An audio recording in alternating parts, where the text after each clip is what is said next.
Maswerteng hapon po mga ka-STL, narito na po ang resulta ng STL Bulacan para sa araw na to, second draw, December 8, 2025, araw ng Lunes. Naway ang mga natayan niyo pong mga numero kanina ay manalo nawa ngayong hapong ito, 4 PM. Kaya't kunin niyo na po ang inyong mga ticket, narito na po ang resulta. Ang mga numerong nanalo sa STL Bulacan ngayong hapong ito, December 8, 2025, 4 PM, second draw result 11 at 33 in exact order. Again, 11 at 33.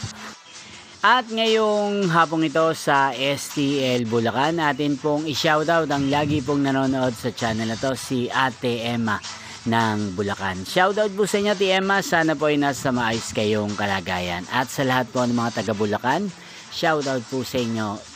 Muli nyo pong mapapanood ang resulta ng STL Bulacan para sa third draw mamayang 8 PM. Dito lamang po sa channel na to.